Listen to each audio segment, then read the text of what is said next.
Daniel, I want to shift a little bit and think about the role that the media has played in some of the complicity. Most of us remember 48 Hours on Crack Street and the way that coverage has changed in the media and the work that you're trying to do in shifting that. But would you talk about what you've seen and how the media has driven many of the perceptions and the myths that it seems to have pushed out so that the average person walking around has a perception of drug dealers and all of us. And I'm not, I have to tell you one of the things in doing this work, that I'm both embarrassed to admit, but it has to be true, that one of the most shocking things that I found out was that the majority of people who use crack weren't Black.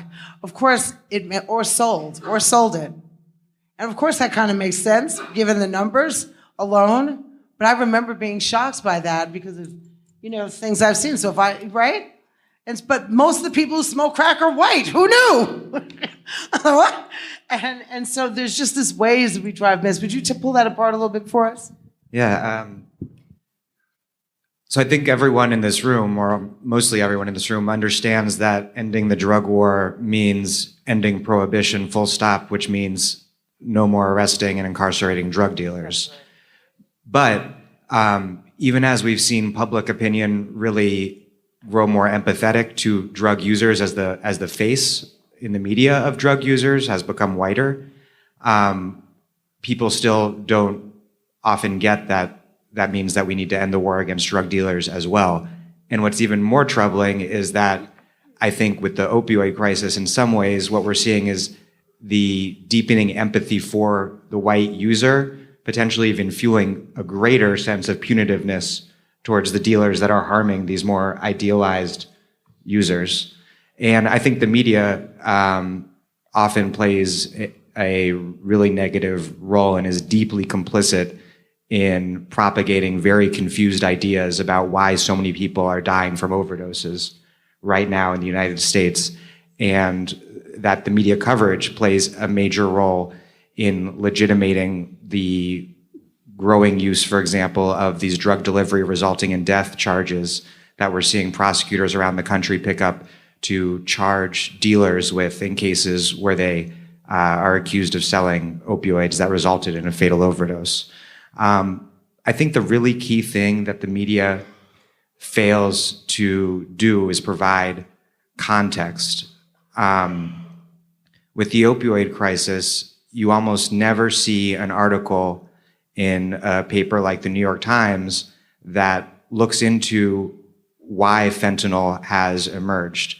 I have never seen an article in a daily newspaper in the United States or seen something on TV explaining the iron law of prohibition, the fact that under prohibition, drug dealers are incentivized, systematically incentivized, to pack the most potent drug possible into the smallest quantity possible to maximize profits and minimize the possibility of detection from law enforcement. Instead, what we see is... pull that apart a little bit. Let's just say, how are we actually complicit?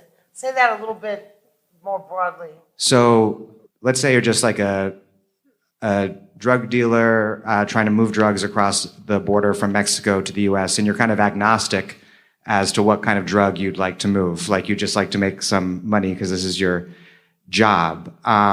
Well, pot is not a great thing to try to bring across the border because it's really bulky. So the smaller you can get something and the more potency you can pack into that, the more profitability you can pack into a smaller quantity, which makes it less likely to be detected by law enforcement. So fentanyl is the perfect drug to achieve this, and yet the media frames everyday drug dealers and even really drug users who just deal a little on the side to pay for their own stuff, as though they are murdering people by selling fentanyl, when fentanyl is a structural outcome of drug prohibition and the drug war. But that critical context is missing. So we have these entrepreneurial, opportunistic prosecutors all over the country having these press conferences after someone fatally ODs and presenting this narrative that makes sense on the surface to a lot of people, which is a narrative with a villain and a victim. This person is the villain who sold the drugs, and this person died, and they're the victim.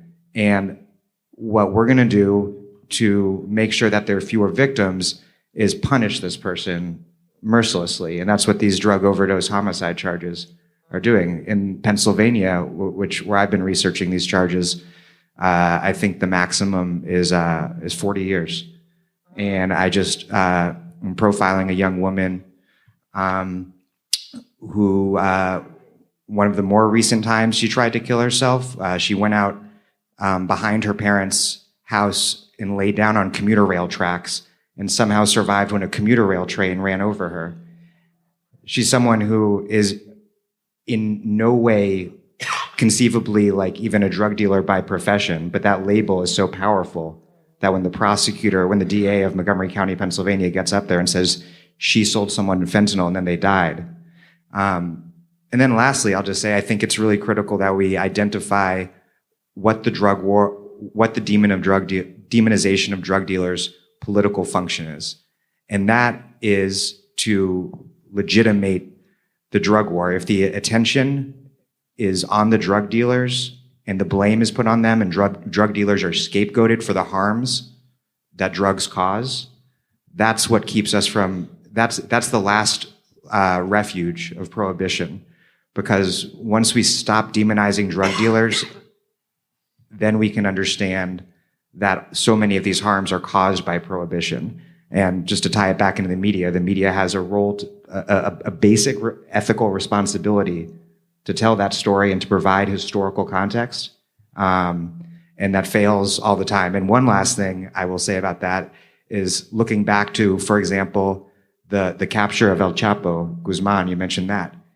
Did anyone read a single article or see a single segment on the television news even attempting to explain whether the capture of El Chapo would do anything to meet the drug war's own purported stated aims, which is, I guess, to like reduce the availability of illicit drugs in the United States? It wasn't even addressed as a possibility that it would do any good, which just shows the tunnel vision that the media has gotten into in this. In fact, what's happened in Mexico is that we've gone from 4 dominant drug cartels in 2006 to between 9 and 20 now, and a massive, unbelievable level of violence as people try to take control of the illicit market. And that context is just never there in the media, and it's not never, but rarely, and it's infuriating, and it's causing harm.